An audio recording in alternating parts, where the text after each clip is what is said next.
ऐं मार्कण्डेय उवाच सावर्णिः सूर्यतनयो यो मनः कथ्यतेष्टमः निशामय तदुत्पत्तिं विस्तराद्गततो मम महामायानुभावेन यथा मन्वन्तराधिपः स बभूव महाभागः सावर्णिस्तनयो रवेः स्वारोचिषेऽन्तरे पूर्वं चैत्रवंशसमुद्भवः सुरथो नाम राजा भूत् समस्ते क्षितिमण्डले तस्य पालयतः सम्यक् प्रजाः पुत्रानि वौरसान् बभूवुशत्रवो भूपाः कोलाविध्वंसिनस्तदा तस्य तैरभवद्युद्धमतिप्रबलदण्डिनः न्यूनैरपि सतैर्युद्धे कोलाविध्वंसिभिर्जितः ततः स्वपुरमायातो निशदेशाधिपोऽभवत् आक्रान्तः स महाभागस्तैस्तदा प्रबलारिभिः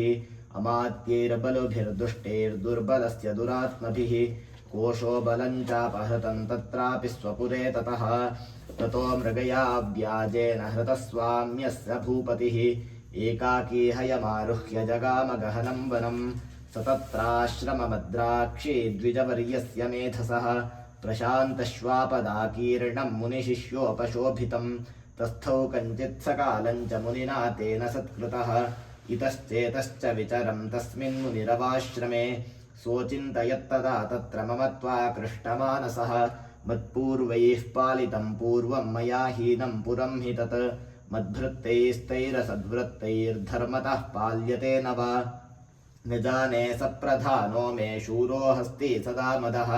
मम वैरिवशं यातः कान् भोगानुपलप्स्यते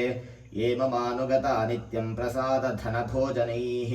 अनुवृत्तिं ध्रुवन्तेऽद्य कुर्वन्त्यन्यमहीभृताम् असम्यग्व्ययशीलैस्तैः कुर्वद्भिः सततं व्ययं सञ्चितः सोऽति दुःखेन क्षयं कोशो गमिष्यति एतच्चान्यच्च सततं चिन्तयामास पार्थिवः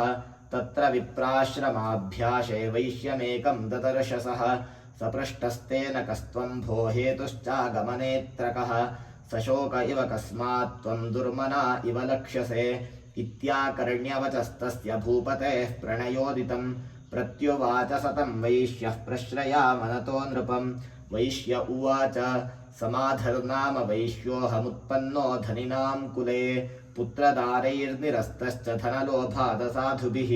विहीनश्च धनैर्दारैः पुत्रैरादाय मे धनं वनमभ्यागतो दुःखी निरस्तश्चाप्तबन्धुभिः सोऽहं न वेद्मि पुत्राणां कुशलात्मिकां प्रवृत्तिं स्वजनानां च दाराणां चात्र संस्थितः किन्नु तेषां गृहे क्षेममक्षेमं किन्नु साम्प्रतं कथन्ते किन्नु सद्वृत्ता दुर्वृत्ताः किन्नु मे सुताः राजोवाच यैर्निरस्तो भवां लुब्धैः पुत्रदारादिभिर्धनैः तेषु किं भवतः स्नेहमनुबध्नाति मानसं वैश्य उवाच एवमेतद्यथा प्राह भवानस्मद्गतं वचः किं करोमि न बध्नाति मम निष्ठुरतां मनः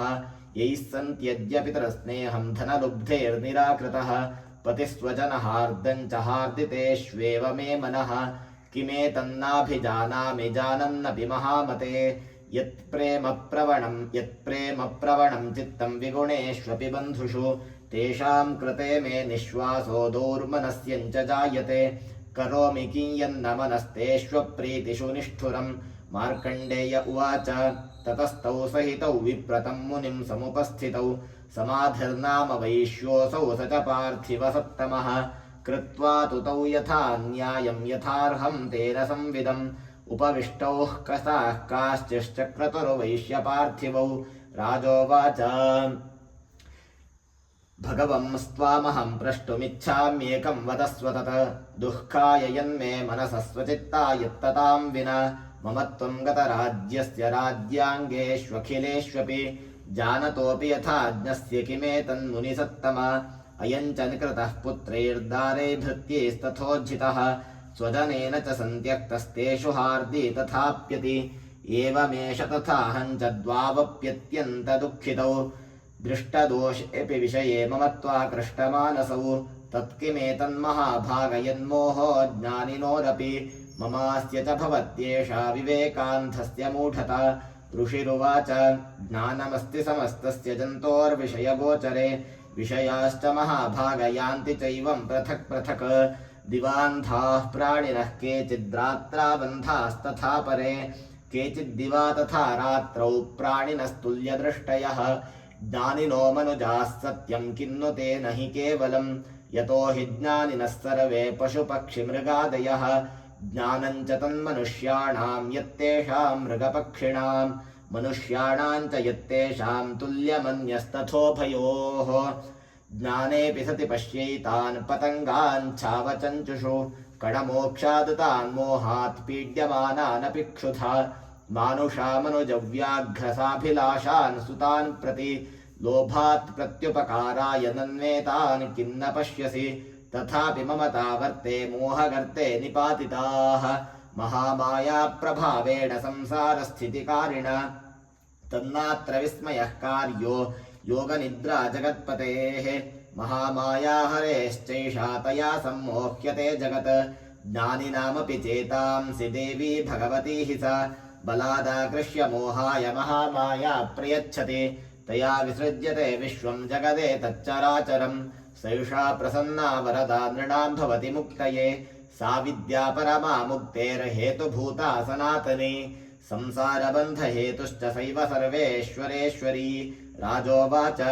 भगवन् का हि सा देवी महामायेति यां भवान् ब्रवीति कथमुत्पन्ना सा कर्मास्याश्च किन्द्विज यत्प्रभावा च सा देवी यत्स्वरूपा यदुद्भवा तत्सर्वं श्रोतुमिच्छामि त्वत्तो ब्रह्मविदाम्बर ऋषिर्वाच नित्येव सा जगन्मूर्तिस्तया सर्वमिदं ततं तथापि तत्समुत्पत्तिर्बहुधा श्रूयतां मम देवानां कार्यसिद्ध्यर्थमाविर्भवति सा यदा उत्पन्नेति तदा लोके सा नित्याप्यभिधीयते योगनिद्रां यदा विष्णुर्जगत्ये कारणवीकृते आस्तीर्यशेषमभजत्कल्पान्ते भगवान् प्रभुः तदा द्वावसुरौ घोरौ विख्यातौ मधुकैटभौ विष्णुकर्णमलोद्भूतौ हन्तुं ब्रह्माणमुद्यतौ सनाभिकमले विष्णो स्थितो ब्रह्मा प्रजापतिः दृष्ट्वा तावसुरौ चोग्रौ प्रसुप्तं च जनार्दनं तुष्टावयोगनिद्रान्तामेकाग्रहृदयस्थितः विबोधनार्थाय हरेर्हरिनेत्रकृतालयां विश्वेश्वरीं जगद्धात्रीं स्थितिसंहारकारिणीं निद्रां भगवतीं विष्णोरतुलां तेजसः प्रभुः ब्रह्मोवाच त्वं स्वाहा त्वं स्वधा त्वं हि वषट्कारस्वरात्मिका सुधा त्वमक्षरे नित्ये त्रिधा मात्रात्मिका स्थिता अर्धमात्रा स्थिता नित्या यानुच्चार्या विशेषतः त्वमेव सन्ध्या सावित्री त्वं देवि जननी परा त्वयेतद्धार्यते विश्वं त्वयेतत्सृज्यते जगत् त्वयेतत्पाल्यते देवि त्वमत्स्यन्ते च सर्वदा विसृष्टौ सृष्टिरूपा त्वं स्थितिरूपा च पालने तथा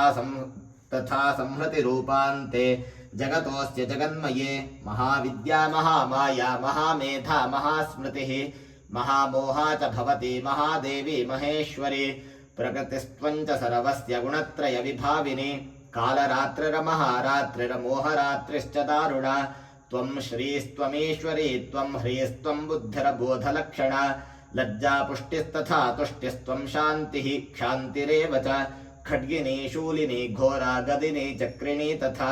शङ्खिनी चापिनी बाणभुषुण्डी परिघायुधा सौम्या सौम्यतरा शेष सौम्येभ्यस्त्वति सुन्दरी परापराणां परमा त्वमेव परमेश्वरी यच्च किञ्चित् क्वचिद्वस्तु सदसत्त्वाखिलात्मिके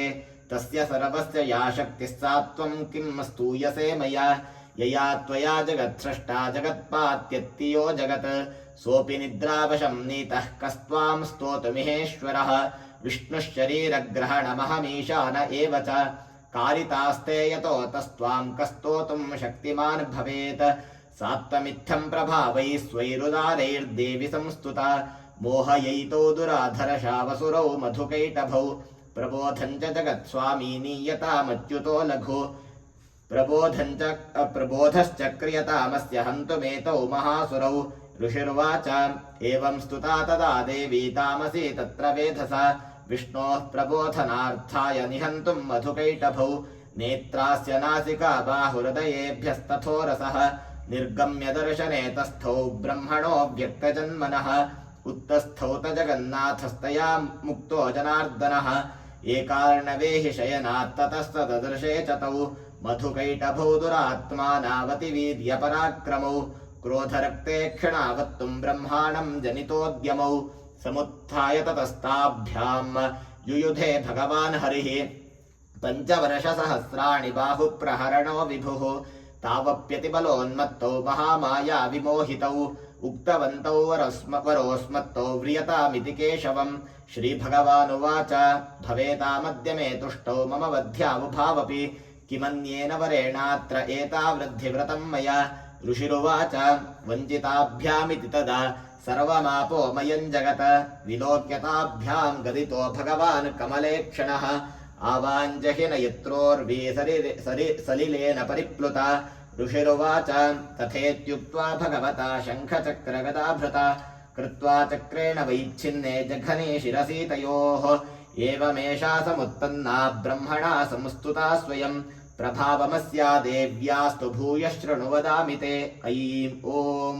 स्वस्ति श्रीमार्कण्डेयपुराणे सूर्यसावर्णिके मन्वन्तरे श्रीदेवी महात्म्ये प्रथमः श्रीजगदम्बार्पणमस्तु।